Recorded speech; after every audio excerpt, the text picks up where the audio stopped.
Hi everyone, I'm going to show you how to make charts and tables in Adobe Express.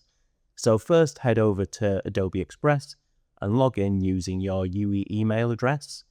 You can either open a project you're already working on in My Stuff, or you can create a new project, and for this one I'll choose Landscape.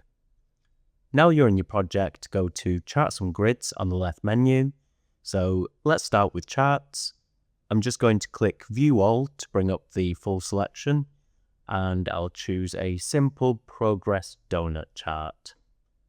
So when you have the chart selected, you'll see all the different options on the left side of your screen. In this example, you can change the chart type, which gives it a different look and feel. You can change the font and the colors, and most importantly, the value of the chart. So each chart type will look slightly different, but you'll always find all the options for that particular one in the left menu.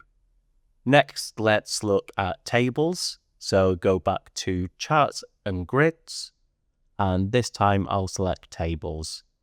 Choose the one you want, and it'll get added to your canvas. To add text, you just click into any of the boxes and type. And again, you'll find all the settings you need for things like fonts and colors on the left menu while your table's selected.